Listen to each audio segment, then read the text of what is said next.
Hi, this is Ajit Shukla. So we are going to discuss about the chapter of carbonyl compound. So in this unit we are discussing about the heading of allotrope of carbon. So first of all, I am going to the topic of diamond. देखिए पहले की video में आप लोगों ने covalent bond के बारे में पढ़ लिया था और ये सीख लिया था कि कार्बन कैसे मिलियन ऑफ कंपाउंड बनाकर किस तरह से फॉर्म करता है बहुत सारे कंपाउंडों को। तो ये कोवलेंट बॉन्ड में आपने सीख लिया था। कोवलेंट बॉन्ड में इलेक्ट्रॉन इंपॉर्टेंट रोल प्ले कर रहा था। तो आइए देखते हैं कार्बन के एलोट्रॉप के बारे में। क्या कार्बन की छोटी यूनिट कंबाइन होकर क्या क्या मॉलिक्यूल बनाती है, कैसे कैसे एलोट्रॉप बनाती है, ये देखते हैं। सबसे पहले बात करते हैं डायमंड की। तो डायमंड एक कार्बन का एलोट्रॉप है। ये कैसा एलोट्रॉप है? ये एक प्योरेस्ट और हार्डेस्ट सब्सटेंस है।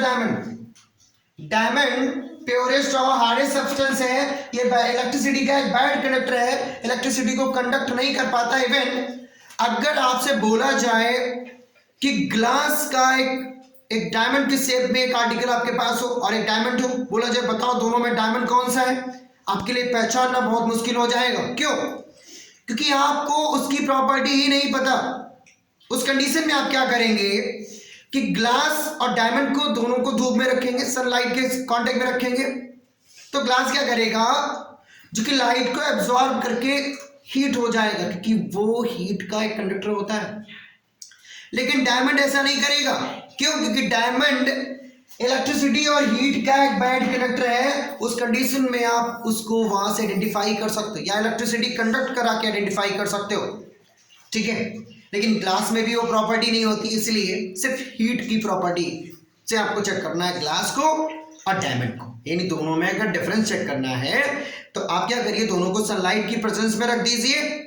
तो ग्लास पर्टिकुलर हल्का सा हीट हो जाएगा, लेकिन डायमंड हीट नहीं होगा, क्योंकि उसकी प्रॉपर्टी है कि वो बैड कंडक्टर है। तो आइए देखते हैं कि डायमंड क्या है कि एक प्योरेस्ट और हार्डेस्ट सब्सटेंस है, जो कि बैड कंडक्टर ऑफ इलेक्ट्रिसिटी है। डायमंड में यूज होने वाला प्रत्येक कार्बन एटम, डायमंड में यूज होने वाला प्रत्येक कार्बन एटम 4 कार्बन एटम से बॉन्डेड है। कितने? 4 कार्बन एटम से बॉन्डेड है। और 4 कार्बन एटम से बॉन्डेड है डायमंड में यूज होने वाला प्रत्येक कार्बन। इसीलिए वो एक स्ट्रक्चर फॉर्म करता है जिसे बोलेंगे 3 डायमेंशनल स्ट्रक्चर। डायमंड कौन सा स्ट्रक्चर फॉर्म करता है? आंसर होगा 3 डायमेंशनल स्ट्रक्चर। डायमंड कितने कार्बन से बॉन्डेड है? डायमंड में यूज होने वाला कार्बन कितने कार्बन से बॉन्डेड है? तो आंसर होगा 4 कार्बन एटम। अब डायमंड में यूज होने वाला प्रत्येक कार्बन 4 कार्बन एटम से बॉन्डेड है तथा ये 3 डायमेंशनल स्ट्रक्चर बना रहा है। सुनिए, आप अगर यहां देखेंगे एक व्यू, तो मैंने बनाया है बोर्ड पर ऑलरेडी। ये सपोज करिए कार्बन है। अब ये अगले 4 कार्बनों से जुड़ा हुआ है, यानी यहां पर भी एक कार्बन मान लीजिए, यहां पर भी एक कार्बन मान लीजिए, ये भी एक कार्बन है और ये भी एक कार्बन है। तो ये कार्बन, ये एक कार्बन कितने कार्बनों से जुड़ा है? 4 कार्बन एटम से जुड़ा है। तो इस तरह से हम यूनिट बनाते जाएंगे 3 डायमेंशनल के फॉर्म में और बन जाएगा स्ट्रक्चर ऑफ डायमंड। आइए बात करते हैं कार्बन के दूसरे एलोट्रॉप के बारे में, जो कि है ग्रेफाइट। ग्रेफाइट कार्बन का दूसरा एलोट्रॉप है। पहला हमने डायमंड पढ़ा, हमने क्या देखा? Diamond bad conductor of electricity था, लेकिन ग्रेफाइट में ऐसा कुछ नहीं है। ग्रेफाइट को नेचर में भी पाया गया है। ग्रेफाइट पेंसिल की लीड में भी आता है। ग्रेफाइट से आप फ्रिक्शन भी रिड्यूस कर सकते हैं। ग्रेफाइट का उपयोग आप सरफेस को, किसी भी सरफेस को सॉफ्ट बनाने के लिए कर सकते हैं। समझिए क्यों? क्योंकि इसका जो नेचर है वो सॉफ्ट ग्रेइश है, ये डार्क ग्रेइश कलर का है तथा ये एक क्रिस्टलाइन सॉलिड है। अगर पूछा जाए ग्रेफाइट का नेचर कैसा है, तो आपका आंसर आना चाहिए सॉफ्ट ग्रेइश। ग्रेफाइट कैसा कलर का सॉलिड है? आंसर आना चाहिए डार्क ग्रेइश कलर का सॉलिड है। अगर ये भी पूछा जाए ग्रेफाइट का नेचर कैसा, तो आप बता दो वो क्रिस्टलाइन सॉलिड है, वो क्रिस्टल के जैसा दिखता है। अब ग्रेफाइट हीट और इलेक्ट्रिसिटी का कंडक्टर भी है। ग्रेफाइट इलेक्ट्रिसिटी का एक अच्छा कंडक्टर है, गुड कंडक्टर है।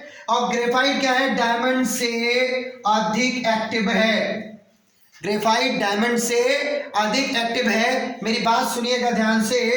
ग्रेफाइट डायमंड से अधिक एक्टिव है और ग्रेफाइट में यूज होने वाला कार्बन जो है वो एक कार्बन एटम 3 कार्बन एटम से बॉन्डेड है। कितना? एक कार्बन एटम 3 कार्बन एटम से बॉन्डेड है, इसीलिए वो 2 डायमेंशनल स्ट्रक्चर बनाता है। कितना? 2 डायमेंशनल स्ट्रक्चर बनाता है। यहां पर आप इसे एक कार्बन मान लो, यहां पर आप इसे एक कार्बन मान लो, तो कार्बन क्या कर रहा है? कितने कार्बन एटम से बॉन्डेड है? डायमंड में यूज होने वाला प्रत्येक कार्बन एटम 3 कार्बन एटम से बॉन्डेड है। 3 कार्बन एटम से बॉन्डेड है। कितना डायमेंशनल? 2 डायमेंशनल स्ट्रक्चर बना रहे हैं। तो ये कार्बन है कितने एटम से बॉन्डेड है? 1 2 2 मान लीजिए। अब फिर इसको मान लीजिए 1, तो ये देखो एक ये बॉन्डेड है और एक ये यहां से बॉन्डेड है। अब अगर आप इसे 1 मानेंगे तो एक ये यहां से बॉन्डेड है, एक यहां से बॉन्डेड है, यानी डायमंड में यूज होने वाला प्रत्येक कार्बन कितने कार्बन एटम से बॉन्डेड है? तो आंसर होगा आपका, बताओ, 3 कार्बन एटम से बॉन्डेड है और ये 3 कार्बन एटम से बॉन्डेड होने की वजह से 2 डायमेंशनल स्ट्रक्चर बनाता है। और अगला एलोट्रॉप है फ्लोरेंस। फ्लोरेंस एक फुटबॉल के शेप के जैसा होता है। कार्बन 60 एक फॉर्म में अरेंज होते हैं जिसको कहेंगे फ्लोरेंस। तो आज का ये वीडियो सिर्फ और सिर्फ एलोट्रॉप ऑफ कार्बन के लिए था। जो अगला वीडियो होगा उसमें हम आपको वर्सटाइल नेचर ऑफ कार्बन यानी catenation, isomer, multiple forming bond, ये प्रॉपर्टी भी कार्बन में है क्योंकि कार्बन के कंपाउंड मिलियन में काउंट होते हैं। तो अगला जो वीडियो हम आपको प्रोवाइड कराएंगे वो वर्सटाइल नेचर ऑफ कार्बन का होगा।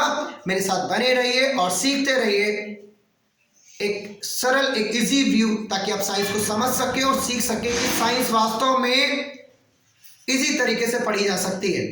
धन्यवाद।